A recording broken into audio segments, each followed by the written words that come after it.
हनुमत लंका गईले सीता के करन माँ कैले लंका दहन मान हो। हनुमत लंका गईले सीता के करन माँ कैले लंका दहन मान।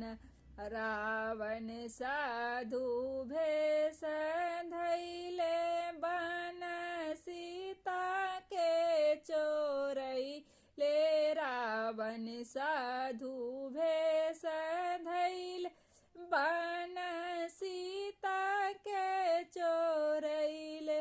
पापी कैलिहले सीता सुंदर के हरण माँ लंका कैले दहन मान हो। पापी कैले सीता सुंदरी के हरण माँ लंका कैले दहन मान।